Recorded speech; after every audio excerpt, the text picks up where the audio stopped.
Welcome friends. तो आज हम जानेंगे सी के रिलेशनल ऑपरेटर के बारे में। सी में कितने प्रकार के रिलेशनल ऑपरेटर होते हैं? Equal to operator, not equal to operator, less than operator, greater than operator, less than और इक्वल टू ऑपरेटर और greater than is equal to operator.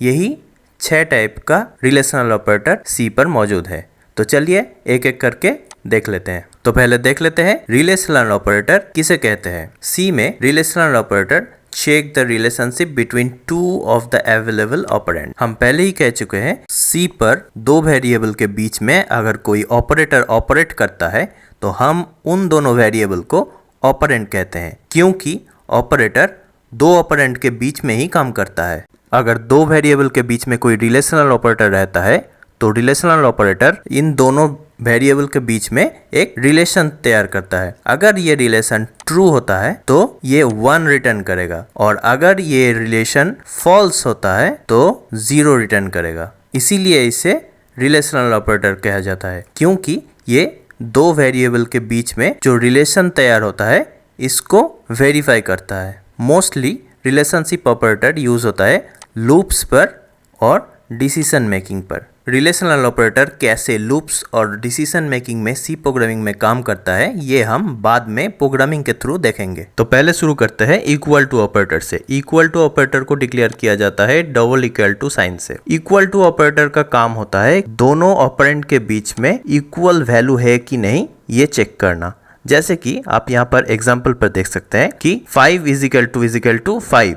यहाँ पर दोनों ऑपरेंड पर सेम वैल्यू डिक्लेयर किया गया है, इसीलिए यहाँ पर ट्रू रिटर्न करेगा इक्वल ऑपरेटर। और यहाँ पर एग्जांपल देखिए, यहाँ पर 2 इज इक्वल टू 5 डिक्लेयर किया गया है, तो यहाँ पर दोनों ऑपरेंड पर सेम वैल्यू नहीं है, इसीलिए equal to operator false return करेगा। तो चलिए एक बार प्रोग्राम से देख लेते हैं इक्वल टू ऑपरेटर का एग्जांपल। यहाँ पर हमने तीनों वेरिएबल लिए हैं।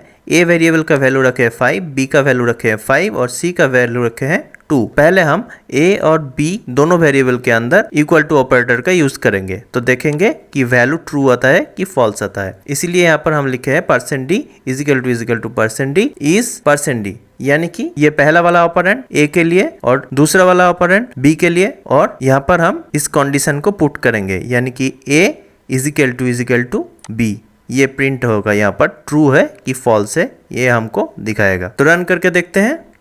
तो रिजल्ट देखिए 5 इज इक्वल टू 5 इज 1, यानी कि ट्रू रिटर्न कर रहा है क्योंकि ए वेरिएबल और बी वेरिएबल का वैल्यू सेम है। अब थोड़ा चेंजेस कर देते हैं, बी वेरिएबल की जगह सी वेरिएबल कर देते हैं, यानी कि सेकेंड ऑपरेंड का वैल्यू हम चेंज कर रहे हैं। सेकेंड ऑपरेंड का वैल्यू चेंज कर दिए, ए इज इक्वल टू सी कर दिए। अब ए का वैल्यू है 5 और सी का वैल्यू है 2। अब देखते हैं क्या रिजल्ट देता है।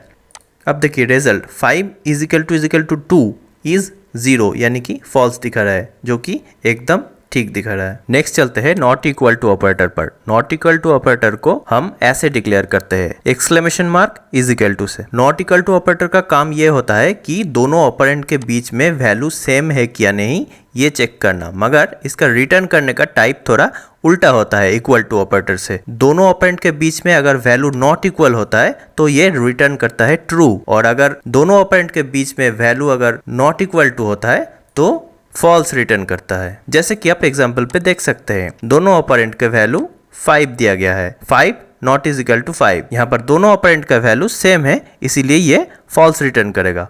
और यहाँ पर एग्जांपल देखिए, दोनों ऑपरेंड का वैल्यू डिसिमिलर है, 5 नॉट इज इक्वल टू 4, तो इसीलिए यहाँ पर not equal to operator true return करेगा। तो चलिए एक बार सेम एग्जांपल पर देख लेते हैं not is equal to operator. यहाँ पर हमने कोई चेंजेस नहीं किए, वेरिएबल का वैल्यू जो था वही है, A is equal to 5, B is equal to 5 और सी इज इक्वल टू 2। यहाँ पर बीच में दोनों ऑपरेंड के बीच में हमने not is equal to operator डाल दिया है, और प्रिंटफ फंक्शन के लॉजिक में भी वही दिया गया है। तो यहाँ पर हम देखेंगे कि not is equal to operator use करके वैल्यू ट्रू देता है या फॉल्स देता है। यहाँ पर हमने ए और सी दोनों ऑपरेंड को यूज किए हैं। ए का वैल्यू है 5 और सी का वैल्यू है 2, यानी कि यहाँ पर ट्रू रिटर्न करना चाहिए। तो चलिए एक बार रन करके देखते हैं। तो रिजल्ट देखिए 5 not is equal to 2 is 1, यानी कि ट्रू रिटर्न कर रहा है। अब यहाँ पर वेरिएबल को चेंज कर देते हैं, सी की जगह बी दे देते हैं, जिसका वैल्यू ए वेरिएबल के वैल्यू से सेम है, यानी कि दोनों ऑपरेंड का वैल्यू अब सेम हो जाएगा। बी दे दिया यहाँ पर और A not is equal to B कर देते हैं। अब देखते हैं रिजल्ट ट्रू आता है या फॉल्स आता है। तो यहाँ पर रिजल्ट देखिए 5 not is equal to 5 is 0, क्योंकि यहाँ पर दोनों ऑपरेंड का वैल्यू सेम है, इसीलिए not is equal to operator satisfy नहीं कर रहा है, इसीलिए 0 रिटर्न कर रहा है, यानी कि फॉल्स रिटर्न कर रहा है। नेक्स्ट चलते हैं लेस देन ऑपरेटर पर।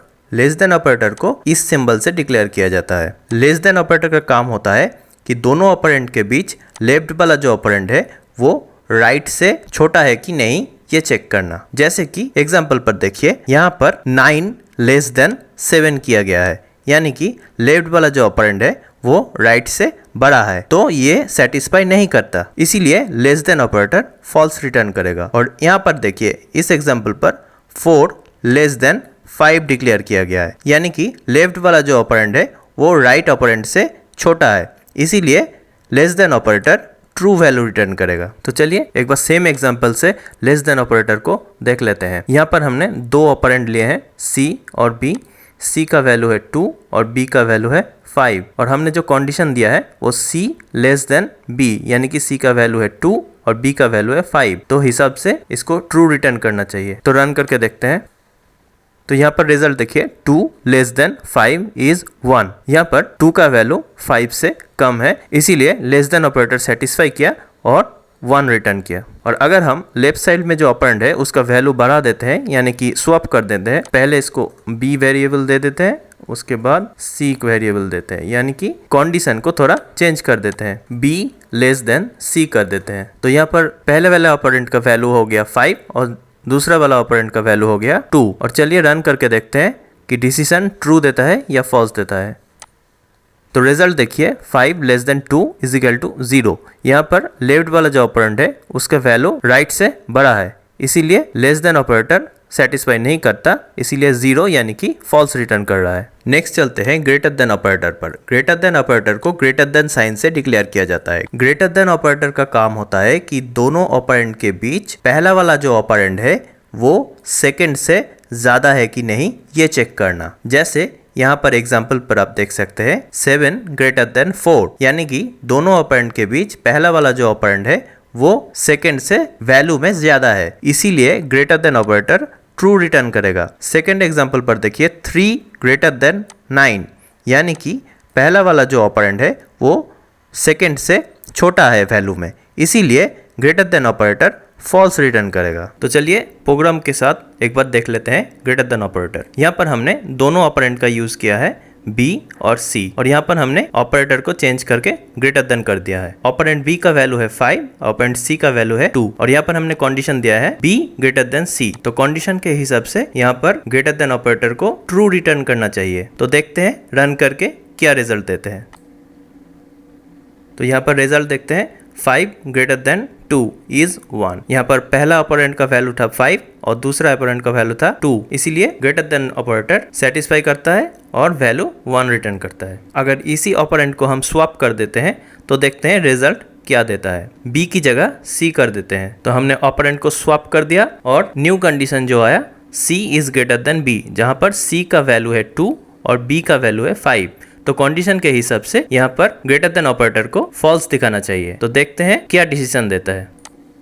तो ये है रिजल्ट 2 इज ग्रेटर देन 5। यहाँ पर पहला वाला ऑपरेंड का वैल्यू था 2 और दूसरा वाला ऑपरेंड का वैल्यू था 5, इसीलिए ग्रेटर देन ऑपरेटर सेटिस्फाई नहीं करता, फॉल्स यानी कि 0 दिखाया। नेक्स्ट चलते हैं लेस देन और इक्वल टू ऑपरेटर पर। लेस देन और इक्वल टू ऑपरेटर को हम ऐसे डिक्लेयर करते हैं, लेस देन इक्वल टू, इसी साइन से डिक्लेयर किया जाता है। लेस देन और इक्वल टू ऑपरेटर का काम होता है कि दोनों ऑपरेंड के बीच में जो लेफ्ट वाला ऑपरेंड है उसका वैल्यू राइट वाला ऑपरेंड यानी कि सेकंड ऑपरेंड से सेम हो या फिर कम हो ये चेक करना। जैसे कि आप एग्जांपल से देख सकते हैं, यहाँ पर 7 लेस देन इक्वल टू 7 लिखा गया है। 7 लेस देन इक्वल टू 7, यानी कि लेफ्ट वाला जो ऑपरेंड है और राइट वाला जो ऑपरेंड है दोनों को वैल्यू सेम है, तो इसीलिए यहाँ पर less than equal to operator true return करेगा। और इस एग्जांपल को देखिए 6 लेस देन इक्वल टू 7, यानी कि लेफ्ट वाला जो ऑपरेंड है वो राइट वाला ऑपरेंड से छोटा है, इसीलिए ये भी ट्रू रिटर्न करेगा। अब चलते हैं इस एग्जांपल पर। यहाँ पर देखिए 9 लेस देन इक्वल टू 8, यानी कि लेफ्ट वाला जो ऑपरेंड है वो राइट से बड़ा है और इक्वल टू भी नहीं है, इसीलिए यहाँ पर फॉल्स रिटर्न करेगा। तो चलिए प्रोग्राम से देख लेते हैं less than equal to operator को। हमने यहाँ पर दोनों ऑपरेंड का यूज किया है ए और बी। पहले हम दोनों ऑपरेंड का वैल्यू सेम रखकर देखेंगे कि क्या रिजल्ट आता है। तो ए का वैल्यू और बी का वैल्यू 5 है और यहाँ पर हमने कंडीशन भी दे दिया है A less than equal to A less than is equal to B. तो देखते हैं रिजल्ट क्या निकल कर आता है। तो यह है result 5 less than equal to 5 is 1। यहाँ पर दोनों ऑपरेंड का वैल्यू सेम था, इसीलिए less than equal to operator satisfy किया और रिजल्ट 1 दिखाया जो कि ट्रू है। अब ऑपरेंड का वैल्यू चेंज कर देते हैं, ए की जगह सी कर देते हैं क्योंकि सी वेरिएबल का वैल्यू है 2। तो ऑपरेंड को चेंज कर दिया और नया कंडीशन दिया C less than equal to B. यहाँ पर सी का वैल्यू है 2 और बी का वैल्यू है 5। तो कंडीशन के हिसाब से यहाँ पर भी ट्रू रिटर्न करना चाहिए। तो यह है result 2 less than equal to 5 is 1। यहाँ पर पहला ऑपरेंड का वैल्यू था 2 और दूसरा ऑपरेंड का वैल्यू था 5, इसीलिए less than equal to operator satisfy किया और रिटर्न किया 1 यानी कि ट्रू। अब ऑपरेंड को थोड़ा और चेंज कर देते हैं। तो यहाँ पर हमने ऑपरेंड को चेंज कर दिया और ए ऑपरेंड का वैल्यू है 5 और सी ऑपरेंड का वैल्यू है 2। तो कंडीशन है A less than equal to सी। तो अब देखते हैं डिसीजन क्या निकल कर आता है। तो यह है result 5 less than equal to 2 is 0। यहाँ पर पहला ऑपरेंड का वैल्यू था 5 और दूसरा ऑपरेंड का वैल्यू था 2। तो less than equal to operator को सेटिस्फाई नहीं किया, इसीलिए 0 रिटर्न किया यानी कि फॉल्स। नेक्स्ट चलते हैं ग्रेटर देन और इक्वल टू ऑपरेटर पर। ग्रेटर देन और इक्वल टू ऑपरेटर को हम greater than is equal to sign से डिक्लेयर करते हैं। ग्रेटर देन और इक्वल टू ऑपरेटर का काम होता है कि दोनों ऑपरेंड के बीच में जो लेफ्ट वाला ऑपरेंड है उसका वैल्यू राइट वाला जो ऑपरेंड है उसके वैल्यू से सेम हो या फिर ज्यादा हो। जैसे कि हम यहाँ पर एग्जांपल से देखते हैं 2 ग्रेटर इज इक्वल टू 2, यानी कि दोनों ऑपरेंड का वैल्यू सेम है, तो यहाँ पर सेटिस्फाई करता है, इसीलिए ग्रेटर देन और equal to operator true return करेगा। नेक्स्ट एग्जांपल पर देखिए 4 ग्रेटर देन इक्वल टू 2, यानी कि पहला वाला जो ऑपरेंड है उसका वैल्यू दूसरे वाला ऑपरेंड से ज़्यादा है, जो कि यहाँ पर सेटिस्फाई करता है, इसीलिए ग्रेटर देन और equal to operator true return करेगा। थर्ड वाला एग्जांपल देखते हैं 3 greater than is equal to 4। यहाँ पर पहला वाला जो ऑपरेंड है 3 उसका वैल्यू दूसरे वाले ऑपरेंड यानी कि 4 से कम है, तो यहाँ पर ये सेटिस्फाई नहीं करता, इसीलिए ग्रेटर देन और equal to operator false return करेगा। तो चलिए प्रोग्राम से एक बार देख लेते हैं greater than equal to operator को। तो पहले हम दोनों ऑपरेंड का वैल्यू सेम रखकर देखेंगे कि क्या रिजल्ट आता है, इसीलिए हम ए और बी ऑपरेंड का यूज़ करेंगे और कंडीशन रखेंगे A greater is equal to B, जहाँ पर ए का वैल्यू भी 5 है और बी का वैल्यू भी 5 है। तो चलिए देखते हैं रन करके।